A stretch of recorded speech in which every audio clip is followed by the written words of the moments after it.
So the last part of chapter 12, when we're talking about the Keynesian perspective on the macroeconomic, is to talk about the Phillips curve. The Phillips curve, as you can see, has completely new y and x axes. So instead of price level, now we have the inflation rate on the y-axis, right? Instead of real GDP, we have unemployment rate on the x-axis. So this is illustrating a trade-off between the unemployment rate and the inflation rate, right?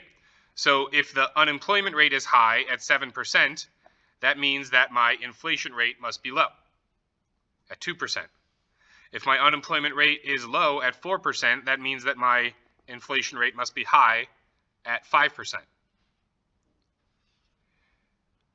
So this is talking about how government efforts to reduce inflation, typically, not always, right, but typically, if we go from 5% inflation to 2% inflation, that's going to be accompanied by an increase in our unemployment.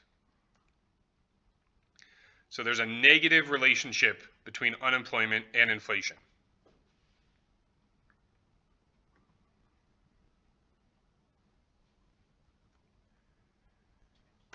Questions on the Phillips curve? We'll kind of talk a little bit about it in the next chapter. We'll talk about the long run Phillips curve.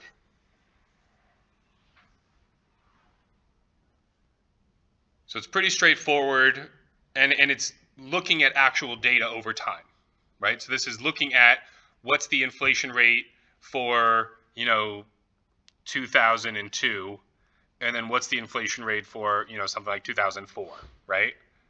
And then it's looking at the unemployment rate. So the Phillips curve is founded from the data that we actually see in macroeconomies, and it holds at various periods to various degrees of strength. There are some periods where the data points are all very, neatly around this, and that you can clearly see the shape.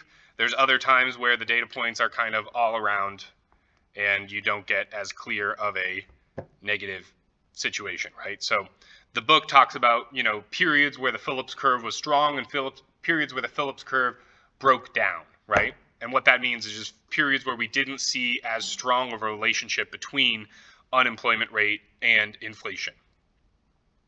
So part of what's happening here, right, has to do with the interplay between firms setting prices and the wage that they need to pay, right? When unemployment is really low, that means that firms have to pay more for wages, and they usually pass that on in terms of higher prices to consumers, right? So when unemployment is really low, firms have to bid for good wages, for good workers with higher wages, which are then passed on to consumers and higher inflation rate.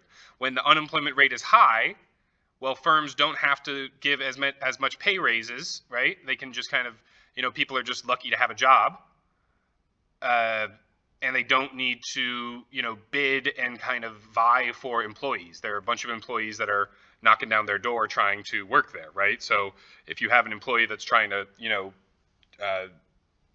jockey for greater wages, you just let them go and hire that next person who is so eager to get that job, right? Because unemployment rate is high. So that's part of what's going on here in the Phillips curve, is this inherent trade-off in the price of the main input for most firms, which is people, and then the pass-through that happens when firms end up having to pay higher wages that is usually passed through in the form of higher prices to consumers.